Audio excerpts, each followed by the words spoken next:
ಕಾಂಗ್ರೆಸ್ ಲಿಂಗಾಯತ ಪ್ರತ್ಯೇಕ ಧರ್ಮ ಅಸ್ತ್ರಕ್ಕೆ ಕಂಗಾಲಾಗಿರುವ ಬಿಜೆಪಿ ನಾಯಕರು ಲಿಂಗಾಯತ ಮಠಗಳ ಮೇಲೆ ಕಣ್ಣಿಟ್ಟಿದ್ದಾರೆ. ರಾಜ್ಯಾದ್ಯಂತ ಲಿಂಗಾಯತ ಮಠಗಳ ಲಿಸ್ಟ್ ಸಿದ್ಧಪಡಿಸುವಂತೆ ಬಿಜೆಪಿ ರಾಷ್ಟ್ರೀಯ ಅಧ್ಯಕ್ಷ ಅಮಿತ್ ಶಾ ಖಡಕ್ ಸೂಚನೆ ನೀಡಿದ್ದಾರಂತೆ. ಶಾ ಸೂಚನೆಯ ಮೇರೆಗೆ 1500ಕ್ಕೂ ಹೆಚ್ಚು ಲಿಂಗಾಯತ ಮಠಗಳು, ಶಾಖಾ ಮಠಗಳ ಪಟ್ಟಿಯನ್ನ ಸಿದ್ಧಪಡಿಸಲಾಗಿದೆಯಂತೆ. ಈಗಾಗಲೇ ಉತ್ತರ ಕರ್ನಾಟಕದ ಕೆಲವು ಪ್ರಮುಖ ಲಿಂಗಾಯತ ಮುಖಂಡರಿಗೆ ಪ್ರಕಾಶ್ ಜಾವಡೇಕರ್ ಪಟ್ಟಿ ನೀಡಿದ್ದಾರೆ ಅಂತ ನ್ಯೂಸ್ 18 ಕನ್ನಡಕ್ಕೆ ಬಿಜೆಪಿ ಮೂಲಗಳಿಂದ ಮಾಹಿತಿ ಸಿಕ್ಕಿದೆ. ಬಿಜೆಪಿ ಮುಖಂಡರು ರಹಸ್ಯವಾಗಿ ಲಿಂಗಾಯತ ಮಠಗಳೊಂದಿಗೆ ಸಂಪರ್ಕದಲ್ಲಿರಬೇಕು. ಲಿಂಗಾಯತ ವಿಚಾರದಲ್ಲಿ ಕಾಂಗ್ರೆಸ್ ಪಕ್ಷದ ನಡೆಯ ಬಗ್ಗೆ ಅಭಿಪ್ರಾಯ ಸಂಗ್ರಹಿಸಬೇಕು. ಕಾಂಗ್ರೆಸ್ ಧರ್ಮ ಒಡೆಯುವ ಹುನ್ನಾರ ನಡೆಸಿದೆ ಅಂತ ಮನವರಿಕೆ ಮಾಡಿಕೊಡಬೇಕು. ಚುನಾವಣೆಯಲ್ಲಿ ಬಿಎಸ್ವೈ ಬೆನ್ನಿಗೆ ಎಲ್ಲರೂ ನಿಲ್ಲಬೇಕು ಅಂತ ಮನವಿ ಮಾಡುವಂತೆ ಲಿಂಗಾಯತ ಮುಖಂಡರಿಗೆ ಅಮಿತ್ ಶಾ ಟಾಸ್ಕ್ ನೀಡಿದ್ದಾರೆ. ಇದರ ಜೊತೆಗೆ ಬಿಎಸ್ವೈ ಲಿಂಗಾಯತ ಸಮುದಾಯದ ಪ್ರಶ್ನಾತೀತ ನಾಯಕ ಎಂಬ ಇಮೇಜ್ಗೆ ಧಕ್ಕೆ ಬಾರದಂತೆ ಬಿಜೆಪಿ ಹೈಕಮಾಂಡ್ ರಣತಂತ್ರ ರೂಪಿಸಿದೆ ಎನ್ನಲಾಗಿದೆ.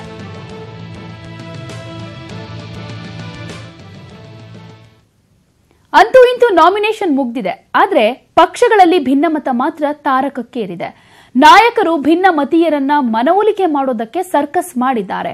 ಈ ನಡುವೆ ಮೊಳಕಾಲ್ಮೂರಿನಲ್ಲಿ ಇಂದು ಶ್ರೀರಾಮುಲು, ಜನಾರ್ದನ ರೆಡ್ಡಿ ಜಂಟಿ ಸುದ್ದಿಗೋಷ್ಠಿಯನ್ನ ನಡೆಸಲಿದ್ದು ಭಾರೀ ಕುತೂಹಲ ಮೂಡಿಸಿದೆ. ಬಾದಾಮಿಯಲ್ಲಿ ಶ್ರೀರಾಮುಲು ಜೊತೆ ಮಮದಾಪುರ ನಾಮಪತ್ರ ಸಲ್ಲಿಸಿದ್ದಕ್ಕೆ ಅಸಮಾಧಾನಗೊಂಡಿದ್ದ ಮಾಜಿ ಶಾಸಕ ಪಟ್ಟಣಶೆಟ್ಟಿ ಪಕ್ಷೇತರವಾಗಿ ನಾಮಪತ್ರ ಸಲ್ಲಿಸಲು ಬಂದಿದ್ರು. ವಿಷಯ ತಿಳಿದ ಶ್ರೀರಾಮುಲು ಸಂಸದ ಗದ್ದಿಗೌಡ್ರ ಪಟ್ಟಣಶೆಟ್ಟಿ ನಿವಾಸಕ್ಕೆ ದೌಡಾಯಿಸಿ ಮನವೊಲಿಸಿದ್ದಾರೆ.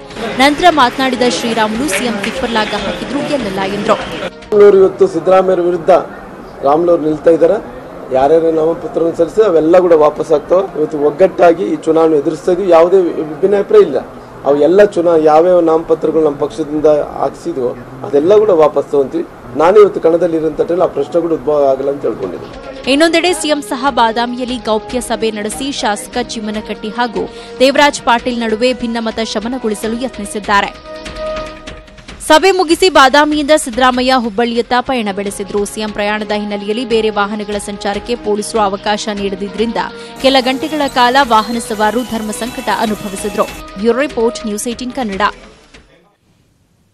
ಇಡೀ ರಾಜ್ಯದ ಗಮನ ಸೆಳೆದ ವರುಣ ಕದನ ಕಲಿಗಳ ಚಿತ್ರಣ ಫೈನಲ್ ಆಗಿದೆ. ವರುಣಾದಲ್ಲಿ ಕಾಂಗ್ರೆಸ್ನಿಂದ ಸಿಎಂ ಮಗ ಯತೀಂದ್ರ ಅಖಾಡಕ್ಕೆ ಇಳಿದ್ರೆ, ಜೆಡಿಎಸ್ನಿಂದ ಶಾಸಕ ಷಡಕ್ಷರಿ ಅಳಿಯ ಅಭಿಷೇಕ್ ಹಾಗೂ ಬಿಜೆಪಿಯಿಂದ ಸ್ಥಳೀಯ ಮುಖಂಡ ತೋಟದ ಬಸವರಾಜಪ್ಪ ಅಖಾಡಕ್ಕೆ ಧುಮುಕಿದ್ದಾರೆ. ಇಡೀ ರಾಜ್ಯದ ಕುತೂಹಲ ಕೆರಳಿಸಿದ್ದ ವರುಣಾ ಕ್ಷೇತ್ರದ ಅಖಾಡ ಫೈನಲ್ ಆಗಿದೆ. ಕೊನೆ ಘಳಿಗೆಯಲ್ಲಿ ಬಿಜೆಪಿ ರಾಜ್ಯಾಧ್ಯಕ್ಷ ಯಡಿಯೂರಪ್ಪ ಮಗ ವಿಜಯೇಂದ್ರಗೆ ಟಿಕೆಟ್ ಕೈತಪ್ಪಿದ ಬಳಿಕ ಬಿಜೆಪಿ ಲೋಕಲ್ ಲೀಡರ್ ತೋಟದ ಬಸವರಾಜಪ್ಪ ಅವರನ್ನ ಕಣಕ್ಕಿಳಿಸಿದೆ. ಈ ನಡುವೆ ಸುದ್ದಿಗೋಷ್ಠಿ ನಡೆಸಿ ಮಾತನಾಡಿರೋ ವಿಜಯೇಂದ್ರ, ನಾನು ಪಕ್ಷದ ಅಭ್ಯರ್ಥಿ ಪರ ಕೆಲಸ ಮಾಡ್ತೇನೆ ಎಂದಿದ್ದಾರೆ. ಇನ್ನು ಜೆಡಿಎಸ್ನಿಂದ ಜಿಟಿ ದೇವೇಗೌಡರ ಮಗ ಹರೀಶ್ ಗೌಡ ಅಖಾಡಕ್ಕೆ ಇಳಿತಾರೆ ಎನ್ನಲಾಗಿತ್ತು. ಅಲ್ಲೂ ಕೊನೆ ಕ್ಷಣದಲ್ಲೂ ಅಖಾಡಕ್ಕೆ ಇಳಿದದ್ದು ಶಾಸಕ ಷಡಕ್ಷರಿ ಅಳಿಯ ಅಭಿಷೇಕ್. ಬಿಜೆಪಿ ಹಾಗೂ ಜೆಡಿಎಸ್ ಕ್ಯಾಂಡಿಡೇಟ್ ನೋಡಿದ್ರೆ ಸಿಎಂ ಸಿದ್ದರಾಮಯ್ಯ ಮಗ ಯತೀಂದ್ರ ಗೆಲುವು ಖಚಿತ ಎನ್ನಲಾಗಿದೆ. ಯಾಕಂದ್ರೆ ಕಳೆದ 1 ವರ್ಷದಿಂದ ಸಿಎಂ ಜೊತೆ ಯತೀಂದ್ರ ಕ್ಷೇತ್ರದಲ್ಲಿ ಕೆಲಸ ಮಾಡಿಕೊಂಡು ಓಡಾಡಿದ್ದಾರೆ. ಅಲ್ಲದೆ ಜನರ ಪ್ರೀತಿ ಸಂಗ್ರಹಿಸಿದ್ದಾರೆ. ಜೊತೆಗೆ ಸುತ್ತೂರು ಮಠ ಸೇರಿದಂತೆ ವರುಣಾ ಕ್ಷೇತ್ರದ ಮುಖಂಡರ ಬಲ ಇದೆಯಂತೆ. ಫೈನಲಿ ಚಾಮುಂಡೇಶ್ವರಿಯಲ್ಲಿ ಅಪ್ಪಂದಿರ ವಾರ್ ಶುರುವಾದ್ರೆ, ವರುಣಾದಲ್ಲಿ ಮಕ್ಕಳ ವಾರ್ ಜಸ್ಟ್ ಮಿಸ್ ಆಗಿದೆ. News desk, news 18 Kannada. Varuna ಕ್ಷೇತ್ರದಲ್ಲಿ ವಿಜಯೇಂದ್ರಗೆ ಟಿಕೆಟ್ ಕೊನೆಗೂ ಸಿಕ್ಕಿಲ್ಲ. ಟಿಕೆಟ್ ಮಿಸ್ ಆಗಿದ್ದಕ್ಕೆ ವಿಜಯೇಂದ್ರ ಕೂಡ ಬೇಸರವಾಗಿಲ್ಲ. ಹೈಕಮಾಂಡ್ ನಿರ್ಧಾರವನ್ನ ಗೌರವಿಸ್ತೀನಿ ಅಂತ ಹೇಳಿದ್ದಾರೆ. ವರುಣಾ ಕ್ಷೇತ್ರದ ಬಿಜೆಪಿ ಅಭ್ಯರ್ಥಿ ಹೈಡ್ರಾಮಾಕ್ಕೆ ತೆರೆ ಬಿದ್ದಿದೆ. ಬಸವರಾಜು ನಾಮಪತ್ರ ಸಲ್ಲಿಸಿದ ಬೆನ್ನಲ್ಲೇ ವಿಜಯೇಂದ್ರ ಪ್ರತ್ಯಕ್ಷರಾದ್ರು. ಹೈಕಮಾಂಡ್ ನಿರ್ಧಾರವನ್ನ ಗೌರವಿಸುತ್ತೇನೆ ಎಂದರು. ಬಾರಿ ವರುಣಾ ಕ್ಷೇತ್ರದ ಜನ ಮತದಾರರು ತುಂಬಾ ನೋವನ್ನು ಅನುಭವಿಸಿದ್ದಾರೆ ಇವತ್ತಿನ ಕಾಂಗ್ರೆಸ್ ಸರ್ಕಾರದ ಅವಧಿಯಲ್ಲಿ. ಹಾಗಾಗಿ ಸಿಟ್ಟಿಗೆದ್ದಿದ್ದಾರೆ ಹೊರತು ಅಭ್ಯರ್ಥಿ ಯಾರಾದರೂ ಕೂಡ ಈ ಸಲ ಭಾರತೀಯ ಜನತಾ ಪಾರ್ಟಿ ಗೆಲ್ಲೋದ್ರಲ್ಲಿ ಯಾವುದೇ ಸಂಶಯ ಇಲ್ಲ ವರುಣಾ ಕ್ಷೇತ್ರದಲ್ಲಿ. ಇನ್ನೊಂದೆಡೆ ಶಿವಮೊಗ್ಗಕ್ಕೆ ಬಂದ ಯಡಿಯೂರಪ್ಪ ವಿಜಯೇಂದ್ರ ವಿಚಾರದಲ್ಲಿ ಹೈಕಮಾಂಡ್ ನಿರ್ಧಾರಕ್ಕೆ ಬದ್ಧ ಎಂದರು. ಅಲ್ಲದೆ ಸಿದ್ದರಾಮಯ್ಯ 2 ಕಡೆ ಸ್ಪರ್ಧೆ ಮಾಡುವ ಬಗ್ಗೆ ವ್ಯಂಗ್ಯವಾಡಿದ್ರು. ಚಾಮುಂಡೇಶ್ವರಿಯಲ್ಲಿ ತಮ್ಮ ಸ್ವಂತ ಕ್ಷೇತ್ರದಲ್ಲೇ ನಿಲ್ಲಕ್ಕೆ ಜಾಗ ಇಲ್ಲದೇನೆ ನಿಲ್ತಾನೆಲ್ಲ ಕುಸಿತಾ ಇರಬೇಕಾದ್ರೆ ತನ್ನ ಕ್ಷೇತ್ರ ಬಿಟ್ಟು ಬಾದಾಮಿಗೆ ಹೋದರೆ ಬಾದಾಮಿಯಲ್ಲಿ ಜನ ಹೇಗೆ ಹೋಗ್ತಾರೆ? ಇನ್ನು ವಿಜಯೇಂದ್ರ ಟಿಕೆಟ್ ಕೈತಪ್ಪಿದ ಬಗ್ಗೆ ಮಾತನಾಡಿದ ಈಶ್ವರಪ್ಪ ಅಸಮಾಧಾನಗೊಂಡ್ರು. ವಿಜಯೇಂದ್ರ ಟಿಕೆಟ್ ದಕ್ಕಿಸಲು ಎಷ್ಟೇ ಕಸರತ್ತು ಮಾಡಿದ್ರೂ ಅದು ಸಫಲವಾಗಿಲ್ಲ. ಆದರೆ ವಿಜಯೇಂದ್ರ, ಬಿಎಸ್ವೈ ಸೇರಿದಂತೆ ನಾಯಕರು ಪಕ್ಷ ಗೆಲ್ಲುವುದೇ ನಮ್ಮ ಗುರಿ ಎಂದು ಸಮಾಧಾನ ಮಾಡಿಕೊಂಡಿದ್ದಾರೆ. Bureau report, news 18 Kannada.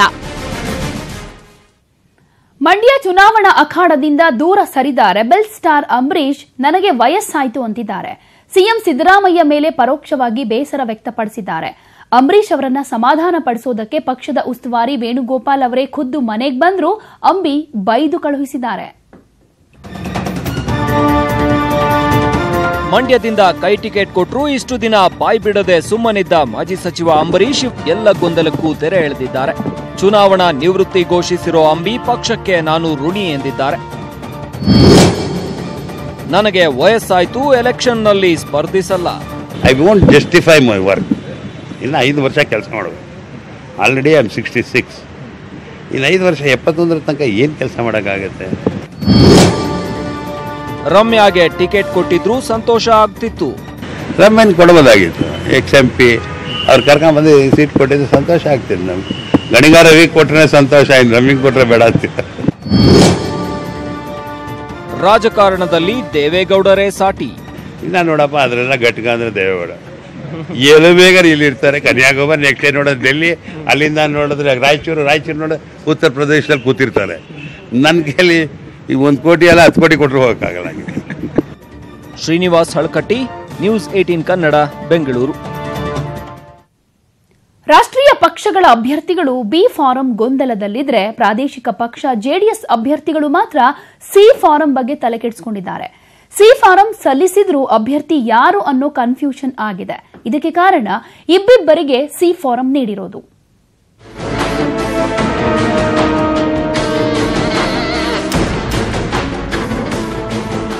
ರಾಷ್ಟ್ರೀಯ ಪಕ್ಷಗಳಿಗಿಂತ ಹೆಚ್ಚು ಗೊಂದಲದ ಗೂಡಾಗಿದ್ದು ಪ್ರಾದೇಶಿಕ ಪಕ್ಷ ಜೆಡಿಎಸ್ನ ಟಿಕೆಟ್ ಹಂಚಿಕೆ ವಿಚಾರ. ಕೊನೆ ಕ್ಷಣದವರೆಗೂ ಅಭ್ಯರ್ಥಿ ಯಾರು ಎಂಬ ಟೆನ್ಷನ್ ಮುಂದುವರೆದಿತ್ತು. ಶಿಡ್ಲಘಟ್ಟ, ಹಾನಗಲ್, ಜಯನಗರ, ಬೊಮ್ಮನಹಳ್ಳಿ, ವರುಣ, ಬಿಳಗಿ, ಕಿತ್ತೂರು, ದೇವನಹಳ್ಳಿ, ಕಲಬುರಗಿ ಗ್ರಾಮಾಂತರ ಹಾಗೂ ಕಲಬುರಗಿ ದಕ್ಷಿಣ ವಿಭಾಗದಲ್ಲಿ ಜೆಡಿಎಸ್ ಅಭ್ಯರ್ಥಿಗಳನ್ನು ಕಣಕ್ಕಿಳಿಸಲು ಭಾರೀ ಗೊಂದಲ ಉಂಟಾಗಿ ಇಬ್ಬಿಬ್ಬರು ಬಿ ಫಾರಂ, ಸಿ ಫಾರಂ ಸಲ್ಲಿಸಿದ್ದಾರೆ. ಪ್ರಾದೇಶಿಕ ಪಕ್ಷ ಜೆಡಿಎಸ್ 2 ಹಂತದಲ್ಲಿ ಲಿಸ್ಟ್ ಬಿಡುಗಡೆ ಮಾಡಿದ್ರೂ ಹಲವು ಕ್ಷೇತ್ರಗಳಲ್ಲಿ ಅಭ್ಯರ್ಥಿ ಹೆಸರು ಬದಲಾಗಿದೆ. 3ನೇ ಪಟ್ಟಿಯನ್ನ ಬಿಡುಗಡೆ ಮಾಡದೇ ಇದ್ರೂ ಕೆಲವೆಡೆ ಕೊನೆ ಕ್ಷಣದವರೆಗೂ ಅಭ್ಯರ್ಥಿಗಳನ್ನ ಕಣಕ್ಕಿಳಿಸಲು ಕಸರತ್ತು ನಡೆಸಬೇಕಾಯಿತು. ಜನಾರ್ದನ್ ಹೆಬ್ಬಾರ್, ನ್ಯೂಸ್ 18 ಕನ್ನಡ, ಬೆಂಗಳೂರು. ಸಿಎಂ ಪರ ಪ್ರಚಾರ ಮಾಡಿದ್ದಕ್ಕೆ ಮೈಸೂರು ವಿವಿಯ ಇಬ್ಬರು ಪ್ರಾಧ್ಯಾಪಕರನ್ನ ಸಸ್ಪೆಂಡ್ ಮಾಡಲಾಗಿದೆ. ಮಾನಸ ಗಂಗೋತ್ರಿ ಪತ್ರಿಕೋದ್ಯಮ ವಿಭಾಗದ ಪ್ರಾಧ್ಯಾಪಕ ಮಹೇಶ್ ಚಂದ್ರಗುರು, ಕುವೆಂಪು ಕನ್ನಡ ಅಧ್ಯಯನ ಸಂಸ್ಥೆ ಪ್ರಾಧ್ಯಾಪಕ ಅರವಿಂದ್ ಮಾಲಗತ್ತಿಯನ್ನ ಸಸ್ಪೆಂಡ್ ಮಾಡಲಾಗಿದೆ. 10 ದಿನಗಳ ಹಿಂದೆ ಚಾಮುಂಡೇಶ್ವರಿಯಲ್ಲಿ ಈ ಇಬ್ಬರು ಪ್ರಾಧ್ಯಾಪಕರು ಸಿಎಂ ಪರ ಪ್ರಚಾರ ಮಾಡಿದ್ರು. ಹೀಗಾಗಿ ಚುನಾವಣಾ ಆಯೋಗ ವಿವಿ ರಿಜಿಸ್ಟ್ರಾರ್ಗೆ ಪತ್ರ ಬರೆದಿತ್ತು. ಅಲ್ಲದೆ ವಿಳಂಬ ಮಾಡಿದ ರಿಜಿಸ್ಟ್ರಾರ್ಗೂ ಚುನಾವಣಾಧಿಕಾರಿಗಳು ತರಾಟೆ ತೆಗೆದುಕೊಂಡ್ರು. ಹೀಗಾಗಿ ಮೈಸೂರು ವಿವಿ ರಿಜಿಸ್ಟ್ರಾರ್ ಭಾರತಿ ಇಬ್ಬರು ಪ್ರೊಫೆಸರ್ಗಳನ್ನು ಅಮಾನತು ಮಾಡಿ ಆದೇಶ ಹೊರಡಿಸಿದ್ದಾರೆ.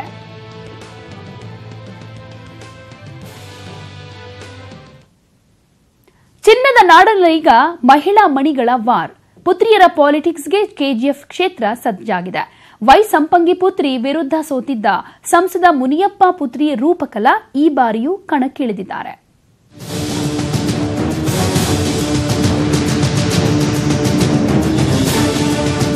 ಸತತ 7 ಬಾರಿ ಕೋಲಾರದಿಂದ ಆಯ್ಕೆಯಾಗಿರೋ ಸಂಸದ ಮುನಿಯಪ್ಪ ಈ ಬಾರಿ ತಮ್ಮ ಮಗಳಿಗೆ ಟಿಕೆಟ್ ಕೊಡಿಸುವಲ್ಲಿ ಯಶಸ್ವಿಯಾಗಿದ್ದಾರೆ. ಈಗಾಗಲೇ ಕೆಜಿಎಫ್ ವಿಧಾನಸಭಾ ಕ್ಷೇತ್ರಕ್ಕೆ ಕಾಂಗ್ರೆಸ್ ಅಭ್ಯರ್ಥಿಯಾಗಿ ರೂಪಕಲಾ ನಾಮಪತ್ರ ಸಲ್ಲಿಸಿದ್ದು ಬಿರುಸಿನ ಪ್ರಚಾರದಲ್ಲಿ ತೊಡಗಿದ್ದಾರೆ. ಕೆಜಿಎಫ್ನಲ್ಲಿ ತಮ್ಮ ಹವಾ ಸೃಷ್ಟಿಸಿರೋ ಮಾಜಿ ಶಾಸಕ ವೈ ಸಂಪಂಗಿ 2 ಬಾರಿ ಕ್ಷೇತ್ರದಲ್ಲಿ ಕಮಲ ಅರಳಿಸಿದ್ದಾರೆ. ಜಿಲ್ಲಾ ಪಂಚಾಯಿತಿ ಚುನಾವಣೆಯಲ್ಲಿ ಮುನಿಯಪ್ಪ ಪುತ್ರಿ ರೂಪಕಲಾ ವಿರುದ್ಧ ಮಗಳು ಅಶ್ವಿನಿಯನ್ನ ನಿಲ್ಲಿಸಿ ಸೋಲಿನ ರುಚಿ ತೋರಿಸಿದ್ದಾರೆ. ಈಗ ಮತ್ತೆ ಅಶ್ವಿನಿ ಮತ್ತೆ ರೂಪಕಲಾ ಎದುರಾಳಿಯಾಗಿದ್ದಾರೆ. ನಾಮಪತ್ರ ಸಲ್ಲಿಕೆ ಬಳಿಕ ವಿರೋಧಿಗಳಿಗೆ ಟಾಂಗ್ ನೀಡಿರೋ ಅಶ್ವಿನಿ ಗ್ರಾಮ ಹಾಗೂ ಜಿಲ್ಲಾ ಪಂಚಾಯಿತಿ ಚುನಾವಣೆಯಲ್ಲಿ ಸೋತವರು ನನಗೆ ಎದುರಾಳಿಯಲ್ಲ ಅಂತ ಕಿಡಿಕಾರಿದ್ದಾರೆ. ಕೆಜಿಎಫ್ ವಿಧಾನಸಭಾ ಕ್ಷೇತ್ರದಲ್ಲಿ ಪ್ರಭಾವಿಗಳ ಪುತ್ರಿಯರ ಪಾಲಿಟಿಕ್ಸ್ ಶುರುವಾಗಿದೆ. ಮತದಾರರು ಯಾರ ಕಡೆ ಒಲವು ತೋರ್ತಾರೋ ಕಾದು ನೋಡಬೇಕು. ರಘುರಾಜ್, ನ್ಯೂಸ್ 18 ಕನ್ನಡ, ಕೋಲಾರ. ಜೆಡಿಎಸ್ಗೆ ಬಲ ತುಂಬೋದಕ್ಕೆ ಇಂದು ಮಾಯಾವತಿ ಮೈಸೂರಿಗೆ ಆಗಮಿಸ್ತಾ ಇದ್ದಾರೆ. ಮೈಸೂರಿನ ಮಹಾರಾಜ ಕಾಲೇಜು ಮೈದಾನದಲ್ಲಿ ಇಂದು ಮಧ್ಯಾಹ್ನ 3 ಗಂಟೆಗೆ ಬೃಹತ್ ಜೆಡಿಎಸ್ ಬಿಎಸ್ಪಿ ಸಮಾವೇಶ ನಡೆಯಲಿದೆ. ಸಮಾವೇಶದಲ್ಲಿ ಭಾಗಿಯಾಗಲಿರುವ ಮಾಯಾವತಿ ಜೆಡಿಎಸ್ ಬಿಎಸ್ಪಿ ಅಭ್ಯರ್ಥಿಗಳ ಪರ ಪ್ರಚಾರ ನಡೆಸಲಿದ್ದಾರೆ. ಮಾಜಿ ಪ್ರಧಾನಿ ಎಚ್ಡಿ ದೇವೇಗೌಡ, ಮಾಜಿ ಸಿಎಂ ಎಚ್ಡಿ ಕುಮಾರಸ್ವಾಮಿ ಸೇರಿದಂತೆ ಹಲವು ಜೆಡಿಎಸ್ ಮುಖಂಡರು ಭಾಗಿಯಾಗಲಿದ್ದಾರೆ.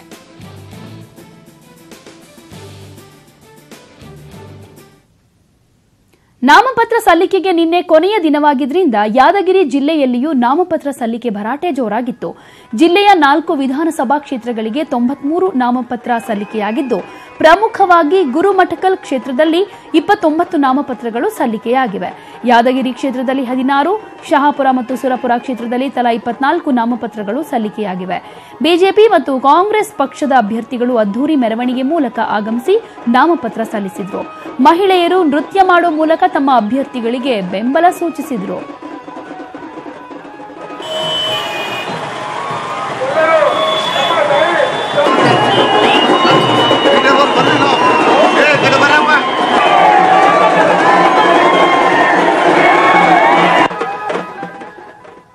ನಾಮಪತ್ರ ಸಲ್ಲಿಸುವ ಸಮಯ ಮುಗಿತಾ ಇದ್ದ ಹಾಗೆ ರಾಜ್ಯ ಮುಖ್ಯ ಚುನಾವಣಾ ಅಧಿಕಾರಿ ಸುದ್ದಿಗೋಷ್ಠಿಯನ್ನ ಮಾಡಿದ್ರು.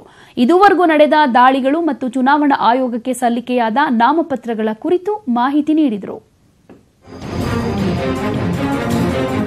ನಾಮಪತ್ರ ಸಲ್ಲಿಕೆಗೆ ಚುನಾವಣಾ ಆಯೋಗ ನೀಡಿದ್ದ ಕಾಲಾವಕಾಶ ಕೊನೆಗೊಂಡಿದೆ.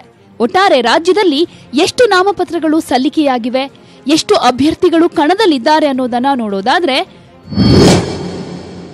ಒಟ್ಟು 2054 ಅಭ್ಯರ್ಥಿಗಳು 2924 ನಾಮಪತ್ರಗಳನ್ನು ಸಲ್ಲಿಸಿದ್ದಾರೆ. 1920 ಪುರುಷ ಅಭ್ಯರ್ಥಿಗಳು, 134 ಮಹಿಳಾ ಅಭ್ಯರ್ಥಿಗಳು ಹಾಗೂ 885 ಪಕ್ಷೇತರ ಅಭ್ಯರ್ಥಿಗಳು ಅದೃಷ್ಟ ಪರೀಕ್ಷೆಗೆ ಇಳಿದಿದ್ದಾರೆ. ರಾಜ್ಯದಲ್ಲಿ 5,10,39,107 ಮತದಾರರಿದ್ದಾರೆ ಅಂತ ಸಂಜೀವ್ ಕುಮಾರ್ ಮಾಹಿತಿ ನೀಡಿದರು. ಕ್ಯಾಶ್ ಸೀಸರ್ಸ್ ಟಿಲ್ ನೌ ಈ ವರ್ಷ 41.94 ಕೋಟಿ ಅಷ್ಟು ಇದೆ. ಚುನಾವಣೆ ಘೋಷಣೆಯಾದ ನಂತರ ಇದುವರೆಗೂ 41.94 ಕೋಟಿ ರೂಪಾಯಿ ನಗದು ಹಾಗೂ 19.6 ಕೋಟಿ ರೂಪಾಯಿ ಮೌಲ್ಯದ ಮದ್ಯವನ್ನ ಆಯೋಗ ವಶಪಡಿಸಿಕೊಂಡಿದೆ. ಇದೆಲ್ಲದರ ಜೊತೆಗೆ ಮನೆಗಳ ಬಳಿ ಯಾವುದೇ ಪಕ್ಷದ ಬಾವುಟ, ಚಿಹ್ನೆಗಳನ್ನ ಬಳಸೋ ಹಾಗಿಲ್ಲ. ಮನೆಯ ಗೋಡೆಗಳ ಮೇಲೆ ಬಾವುಟಗಳನ್ನ, ಚಿಹ್ನೆಗಳನ್ನ ಬಳಸೋದು, ಪ್ರದರ್ಶನ ಮಾಡೋದು ಕೂಡ ನಿಷಿದ್ಧ ಅಂತ ತಿಳಿಸಿದ್ದಾರೆ. ರಮೇಶ್ ಹಿರೇಜಂಬೂರ್, ನ್ಯೂಸ್ 18 ಕನ್ನಡ, ಬೆಂಗಳೂರು. ರಾಜಕೀಯ ಜಿದ್ದಾಜಿದ್ದಿಗೆ ಹೆಸರಾಗಿರೋ ವಿಜಯಪುರ ನಗರ ವಿಧಾನಸಭಾ ಕ್ಷೇತ್ರದಲ್ಲಿ ಈ ಬಾರಿ ತ್ರಿಕೋನ ಸ್ಪರ್ಧೆ ಏರ್ಪಟ್ಟಿದೆ. ಇಲ್ಲಿ ಜಾತಿ, ಧರ್ಮ ಹೆಚ್ಚು ಕೆಲಸ ಮಾಡ್ತಾ ಇದೆ. ಆದರೆ ಮತದಾರ ಯಾರ ಪರ ಒಲವು ತೋರ್ತಾನೆ ಅನ್ನೋದೇ ಸದ್ಯದ ಕುತೂಹಲ. ವಿಜಯಪುರ ನಗರ ಕ್ಷೇತ್ರದಲ್ಲಿ ಕಾಂಗ್ರೆಸ್ ಹಾಲಿ ಶಾಸಕ ಡಾಕ್ಟರ್ ಮಕ್ಬೂಲ್ ಭಾಗವಾನ್ ಬದಲಾಗಿ ಹಮೀದ್ ಮುಷ್ರಿಫ್ಗೆ ಟಿಕೆಟ್ ನೀಡಿದೆ. ಅಸಮಾಧಾನಗೊಂಡಿರುವ ಮಕ್ಬೂಲ್ ಭಾಗವಾನ್ ಅಧಿಕೃತ ಅಭ್ಯರ್ಥಿ ಪರ ಕೆಲಸ ಮಾಡುವುದು ಅನುಮಾನವಾಗಿದೆ. ಹೀಗಿರುವಾಗ ಮುಸ್ಲಿಂ ಮತದಾರರು ಏನ್ ಮಾಡ್ತಾರೆ ಅನ್ನೋದು ಕುತೂಹಲ ಕೆರಳಿಸಿದೆ. ಇನ್ನು ಬಿಜೆಪಿಯಿಂದ ಈ ಬಾರಿ ಕೇಂದ್ರ ಮಾಜಿ ಸಚಿವ ಬಸನಗೌಡ ಪಾಟೀಲ್ ಯತ್ನಾಳ್ ನಾಮಪತ್ರ ಸಲ್ಲಿಸಿದ್ದಾರೆ. ಯತ್ನಾಳ್ ಲಿಂಗಾಯತ ಪಂಚಮಸಾಲಿ ಸಮಾಜಕ್ಕೆ ಸೇರಿರುವುದು ಪ್ಲಸ್ ಪಾಯಿಂಟ್. ಹಾಸ್ಯ ಮತ್ತು ವ್ಯಂಗ್ಯ ಮಿಶ್ರಿತ ಭಾಷಣ ಕೇಳಲೆಂದೇ ಜನ ಬರ್ತಾರೆ. ಹಿಂದೂ ಪರ ಅಲೆ ಇರೋದು ಪ್ಲಸ್. ಇತ್ತ Basavana Bagewadi BJP ticket miss ಆಗಿದ್ರಿಂದ ಬಂಡಾಯ ಅಭ್ಯರ್ಥಿಯಾಗಿ ಜೆಡಿಎಸ್ನಿಂದ ಸಂಗಣ್ಣ ಕೆ ಬೆಳ್ಳುಬ್ಬಿ ಸ್ಪರ್ಧಿಸುತ್ತಿದ್ದಾರೆ. ಹೀಗಾಗಿ ಈ ಬಾರಿ ತ್ರಿಕೋನ ಸ್ಪರ್ಧೆ ಏರ್ಪಟ್ಟಿದೆ. Mahesh V Shetgar, news 18 Kannada, Vijayapura. BJP ವಿರುದ್ಧ ನಟ ಪ್ರಕಾಶ್ ರೈ ಮತ್ತೆ ವಾಗ್ದಾಳಿ ನಡೆಸಿದ್ದಾರೆ. ರಾಜಕೀಯ ಪಕ್ಷಗಳು ಅಭಿವೃದ್ಧಿಯನ್ನ ಕಡೆಗಣಿಸಿ ತಮ್ಮ ವೈಯಕ್ತಿಕ ಲಾಭದತ್ತ ನೋಡ್ತಾ ಇವೆ. ಯಡಿಯೂರಪ್ಪಗೆ ಹೋಲಿಸಿದ್ರೆ ಸಿಎಂ ಸಿದ್ದರಾಮಯ್ಯ ಬೆಟರ್ ಅಂತ ಹೇಳಿದ್ದಾರೆ. ಅಮಿತ್ ಶಾ, ನೀವು ಯಾರು? ನೀವು ಮಹಾನ್ ರಾಜಕೀಯ ಚಾಣಕ್ಯನ? ದೇಶದ ಪ್ರಗತಿಗೆ ನೀವು ಏನ್ ಮಾಡಿದ್ದೀರಿ ಅಂತ ನಟ ಪ್ರಕಾಶ್ ರೈ ಪ್ರಶ್ನಿಸಿದ್ದಾರೆ. ಉಡುಪಿಯಲ್ಲಿ ಮಾತನಾಡಿದ ಪ್ರಕಾಶ್ ರೈ, ಮೋದಿ, ಅಮಿತ್ ಶಾ, ಯೋಗಿ ಬಂದ್ರೆ ಬಿಎಸ್ವೈ ಕೈ ಕಟ್ಟಿ ನಿಲ್ತಾರೆ. ಹೀಗಾಗಿ ಯಡಿಯೂರಪ್ಪಗೆ ಸ್ವಾಭಿಮಾನ ಇಲ್ಲ. ಬಿಜೆಪಿ ಒಂದ್ ವೇಳೆ ಅಧಿಕಾರಕ್ಕೆ ಬಂದ್ರೆ 3 ತಿಂಗಳು ಯಡಿಯೂರಪ್ಪ ಸಿಎಂ ಆಗಿ ಉಳಿಯೋಲ್ಲ ಅಂತ ಭವಿಷ್ಯ ನುಡಿದಿದ್ದಾರೆ. 24 ಗಂಟೆ ನಾನೊಬ್ಬ ಚಾಣಕ್ಯ, ಒಂದು ಯೋಗಿ ಆದಿತ್ಯನಾಥ್ ಬರಬೇಕು, ಇಲ್ಲ ಮೋದಿ ಅವರು ಬರಬೇಕು, ಇಲ್ಲ ಅಮಿತ್ ಶಾ ಅವ್ರು ಬರಬೇಕು, ಅವ್ರ ಮುಂದೆ ಹಿಂಗೆ ನಿಂತ್ಕೋಬೇಕು. ನಮಗೆ ಕನ್ನಡದವನಿಗೆ ಸ್ವಾಭಿಮಾನ ಇಲ್ಲ. ಬಿಜೆಪಿಯವರು ಒಂದು ವೇಳೆ ಅಧಿಕಾರಕ್ಕೆ ಬಂದ್ರೆ, ಬರೋಲ್ಲ ಅಂತ ಇಟ್ಕೊಳ್ಳಿ, ಬಂದ್ರೆ 3 ತಿಂಗಳಲ್ಲಿ ಯಡಿಯೂರಪ್ಪ ಮುಖ್ಯಮಂತ್ರಿ ಅಲ್ಲ. ರಾಜಕಾರಣಿಗಳ ಧರ್ಮ ಜಾತಿ ರಾಜಕಾರಣಕ್ಕೂ ಪ್ರಕಾಶ್ ಕಿಡಿಕಾರಿದ್ರು. ಈ ಯಡಿಯೂರಪ್ಪನವರ ಆಡಳಿತಕ್ಕಿಂತ ಬಹಳ ಬೆಟರ್ ಆದ ಆಡಳಿತವನ್ನ ಸಿದ್ದರಾಮಯ್ಯನವರು ಮಾಡಿದ್ದಾರೆ. ಎಸ್ಪೆಷಲಿ ಕಳೆದ 2 ವರ್ಷಗಳ ಹಿಂದ ಬಹಳ ಕೆಲಸನೇ ಮಾಡಿದ್ದಾರೆ. ಅದನ್ನ ಇಲ್ಲ ಅಂತ ನೀವು ಹೇಳಕ್ಕಾಗೋದೇ ಇಲ್ಲ. ಅದನ್ನ ಜನ ನಿರ್ಧಾರ ಮಾಡಲಿ. ಬಿಜೆಪಿ ವಿರುದ್ಧ ಹಿಗ್ಗಾಮುಗ್ಗಾ ವಾಗ್ದಾಳಿ ನಡೆಸಿದ ಪ್ರಕಾಶ್ ರೈ, ಸಿಎಂ ಸಿದ್ದರಾಮಯ್ಯ ಯಡಿಯೂರಪ್ಪನಿಗಿಂತ ಬೆಟರ್ ಅಂತ ಹೇಳುವ ಮೂಲಕ ಕಾಂಗ್ರೆಸ್ ಸರ್ಕಾರಕ್ಕೆ ಸರ್ಟಿಫಿಕೇಟ್ ನೀಡಿದ್ದಾರೆ. ನ್ಯೂಸ್ 18 ಕನ್ನಡ, ಉಡುಪಿ. ಸ್ವಯಂ ಘೋಷಿತ ದೇವಮಾನವ ಆಸಾರಾಂ ಬಾಪು ವಿರುದ್ಧದ ಅತ್ಯಾಚಾರ ಪ್ರಕರಣದ ಅಂತಿಮ ತೀರ್ಪನ್ನ ಇಂದು ಜೋಧ್ಪುರ ಸೆಷನ್ಸ್ ಕೋರ್ಟ್ ಪ್ರಕಟಿಸಲಿದೆ. ತೀರ್ಪು ಪ್ರಕಟಿಸ್ತಾ ಇರೋ ಬೆನ್ನಲ್ಲೇ ಯಾವುದೇ ಅಹಿತಕರ ಘಟನೆಗಳು ನಡೆಯದಂತೆ ರಾಜಸ್ಥಾನ, ಗುಜರಾತ್ ಮತ್ತು ಹರಿಯಾಣದ ರಾಜ್ಯಗಳಲ್ಲಿ ಸೂಕ್ತ ಬಿಗಿ ಭದ್ರತೆಯನ್ನ ಕೈಗೊಳ್ಳಲಾಗಿದೆ. SC/ST ವಿಶೇಷ ಕೋರ್ಟ್ ನ್ಯಾಯಾಧೀಶ ಮಧುಸೂದನ್ ಶರ್ಮಾ ಕೇಂದ್ರ ಕಾರಾಗೃಹದಲ್ಲಿರುವ ಕೋರ್ಟ್ನಲ್ಲೇ ಆಸಾರಾಂ ಬಾಪು ವಿರುದ್ಧದ ಅತ್ಯಾಚಾರ ಪ್ರಕರಣದ ತೀರ್ಪು ಪ್ರಕಟಿಸಲಿದ್ದಾರೆ. ಆಸಾರಾಂ ಬಾಪು ಅಪರಾಧ ಸಾಬೀತಾದರೆ 10 ವರ್ಷ ಜೈಲು ಶಿಕ್ಷೆಯಾಗೋ ಸಾಧ್ಯತೆ ಇದೆ. ಸಿನಿಮಾ ರಂಗ ಅಷ್ಟೇ ಅಲ್ಲ, ಪಾರ್ಲಿಮೆಂಟ್ನಲ್ಲೂ ಲೈಂಗಿಕ ದೌರ್ಜನ್ಯ ನಡೀತಾ ಇದೆ ಅಂತ ಕಾಂಗ್ರೆಸ್ ನಾಯಕಿ ರೇಣುಕಾ ಚೌಧರಿ ಮತ್ತೊಂದು ಬಾಂಬ್ ಸಿಡಿಸಿದ್ದಾರೆ. ಇದು ದೇಶಾದ್ಯಂತ ದೊಡ್ಡ ಚರ್ಚೆಗೆ ಗ್ರಾಸವಾಗಿದೆ.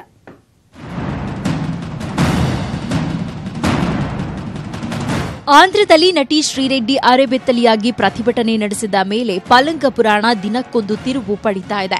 ಅವಕಾಶ ಬೇಕಂದ್ರೆ ಮಂಚಕ್ಕೆ ಕರೀತಾರೆ ಅನ್ನೋ ಸುದ್ದಿ ಈಗ ಪಾರ್ಲಿಮೆಂಟ್ ಅಂಗಳಕ್ಕೂ ತಲುಪಿದೆ. ಪಾತ್ರಕ್ಕಾಗಿ ಪಲ್ಲಂಕಕ್ಕೆ ಕರೆಯೋದು ಬರೀ ಸಿನಿಮಾ ರಂಗದಲ್ಲಿ ಇಲ್ಲ, ಸಂಸತ್ನಲ್ಲೂ ಇದೆ ಅಂತ ಕಾಂಗ್ರೆಸ್ ನಾಯಕಿ ರೇಣುಕಾ ಚೌಧರಿ ಹೇಳಿಕೆ ನೀಡಿದ್ದಾರೆ. ರೇಣುಕಾ ಚೌಧರಿ ಮಾತಿಗೆ ನಟಿ ಹಾಗೂ ಕಾಂಗ್ರೆಸ್ ನಾಯಕಿ ನಗ್ಮಾ ಕೂಡ ದನಿಗೂಡಿಸಿದ್ದಾರೆ. ಎಲ್ಲಾ ರಂಗದಲ್ಲೂ ಕಾಸ್ಟಿಂಗ್ ಕೌಚ್ ಕಾಟ ಇದೆ. ಗಂಡಸರು ಗಂಡಸ್ರೆ, ಅವರು ಪಾರ್ಲಿಮೆಂಟ್ಗೆ ಬಂದ್ರೆ ದೇವರಾಗಲ್ಲ ಅಂತ ಹೇಳಿಕೆ ಕೊಟ್ಟಿದ್ದಾರೆ.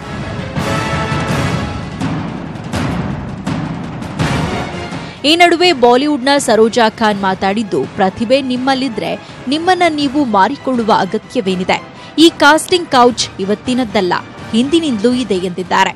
ಈ ನಡುವೆ ಮಾತನಾಡಿರೋ ಮೋದಿ, ದೇಶದಲ್ಲಿ ಅತ್ಯಾಚಾರ ತಡೆಯಲು ನಾವು ಶಕ್ತರಾಗಿದ್ದೇವೆ. ಆದರೆ ಪೋಷಕರು ತಮ್ಮ ಗಂಡು ಮಕ್ಕಳ ಕಡೆ ಹೆಚ್ಚಿನ ಜವಾಬ್ದಾರಿಯಿಂದ ಗಮನ ಕೊಡಬೇಕು ಎಂದಿದ್ದಾರೆ. News desk, news 18 Kannada. ಸ್ಯಾಂಡಲ್ವುಡ್ನ ತಾರಾ ಜೋಡಿ ಚಿರಂಜೀವಿ ಸರ್ಜಾ ಮತ್ತು ಮೇಘನಾ ರಾಜ್ ಮೇ 2ರಂದು ಮದುವೆಯಾಗ್ತಾ ಇದ್ದಾರೆ. ಇಂದಿನಿಂದಲೇ ವಿವಾಹದ ಶಾಸ್ತ್ರಗಳು ನಡೆಯಲಿದ್ದು, ಚಿರು ಮತ್ತು ಮೇಘನಾ ಮನೆಯಲ್ಲಿ ಸಂಭ್ರಮದ ವಾತಾವರಣ ಮನೆ ಮಾಡಿದೆ. ನಮ್ಮ ಪ್ರತಿನಿಧಿ ರಕ್ಷಾ ಮೇಘನಾ ಜೊತೆ ಚಿಟ್ ಚಾಟ್ ಮಾಡಿದ್ದಾರೆ, ನೋಡೋಣ.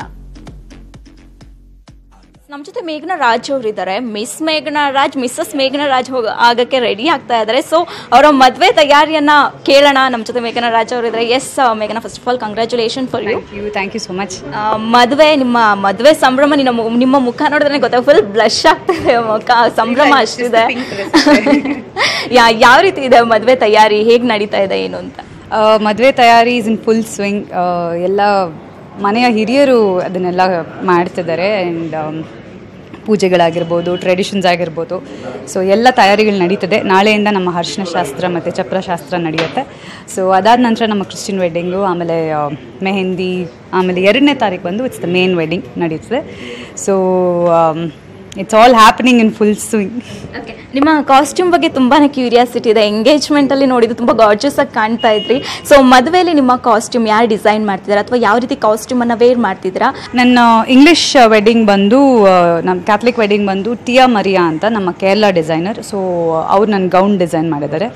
ಆ್ಯಂಡ್ ನಮ್ಮ ಹಿಂದೂ ಸಂಪ್ರದಾಯದ ಮದುವೆಗೆ ಬಂದು complete traditional south Indian. So ನೀವು ಅವತ್ತೇ ನೋಡ್ಬೇಕಂತ. ಇನ್ನು ಚಿರು ಅವ್ರ ಬಗ್ಗೆ ಕೇಳೋದಾದರೆ, ಚಿರು ಅವರಲ್ಲಿ ಏನು ಇಷ್ಟ ಆಗುತ್ತೆ, ಏನು ಇಷ್ಟ ಆಗಲ್ಲ ನಿಮಗೆ? 2 ಕ್ವಾಲಿಟೀಸ್. ಚಿರು ಅವರು ಭಾಳ ನೇರವಾದಿ, ಯಾವುದನ್ನು ಒಂಥರ ಮ್ಯಾನಿಪ್ಯುಲೇಟಿವ್ ಆಗಿ ಮಾತಾಡೋಲ್ಲ, ಇದ್ದಿದ್ದಾಗ ಹೇಳ್ಬಿಡ್ತಾರೆ. ಆ ಗುಣ ನನಗೆ ಭಾಳ ಇಷ್ಟ ಅವರಲ್ಲಿ. ಇಷ್ಟ ಆಗದಿರೋದು ತುಂಬ TV ನೋಡ್ತಾರೆ, ಅದು ನನಗೆ ಇಷ್ಟ ಆಗಲ್ಲ. ನಾನು ಮಾತಾಡ್ತಿರ್ತೀನಿ, ಅವ್ರು ಟಿವಿಯಲ್ಲೇ ಗಮನ ಇರುತ್ತೆ ಅವ್ರದ್ದು. So that is what I get really irritated. ನಿಮ್ಮ ದಾಂಪತ್ಯ ಜೀವನಕ್ಕೆ ಕಂಗ್ರಾಟ್ಸ್ ಹೇಳ್ತೀವಿ, ಹಾಗೆ ಒಳ್ಳೆಯದಾಗಲಿ ಅಂತ ಕೇಳ್ಕೊಳ್ತೀವಿ. ನಮ್ಮ ಕಡೆಯಿಂದ, ವೀಕ್ಷಕರ ಕಡೆಯಿಂದ ಎಲ್ಲ all the best. Thank you so much. ಇದಿಷ್ಟು ಮೇಘನಾ ರಾಜ್ ಅವರ ಮಾತುಕತೆಗಳು. ಮದುವೆ ವಿಚಾರವಾಗಿ ಸಾಕಷ್ಟು ಮಾತುಗಳನ್ನ ನಮ್ಮ ಜೊತೆಗೆ ಹಂಚಿಕೊಂಡ್ರು. ಕ್ಯಾಮ್ರಾ ಪರ್ಸನ್ ಚಂದ್ರಕಾಂತ್ ಜೊತೆ ರಕ್ಷಾ ಜಾಸ್ಮಿನ್, ನ್ಯೂಸ್ 18 ಕನ್ನಡ, ಬೆಂಗಳೂರು. 2019 ಏಕದಿನ ವಿಶ್ವಕಪ್ ಮೇ 30ರಿಂದ ಇಂಗ್ಲೆಂಡ್ನಲ್ಲಿ ಆರಂಭ ಆಗಲಿದೆ. ಭಾರತ ತಂಡ ಜೂನ್ 5ರಂದು ಟೂರ್ನಿಯ ಮೊದಲ ಪಂದ್ಯದಲ್ಲಿ ದಕ್ಷಿಣ ಆಫ್ರಿಕಾ ವಿರುದ್ಧ ಸೆಣಸಾಡಲಿದೆ.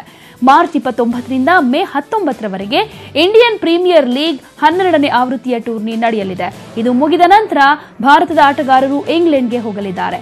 ಜೂನ್ 16ರಂದು ಮ್ಯಾಂಚೆಸ್ಟರ್ನಲ್ಲಿ ನಡೆಯೋ ತನ್ನ 2ನೇ ಪೈಪೋಟಿಯಲ್ಲಿ ಭಾರತ ತಂಡ ಪಾಕಿಸ್ತಾನದ ಎದುರು ಸೆಣಸಾಡಲಿದೆ.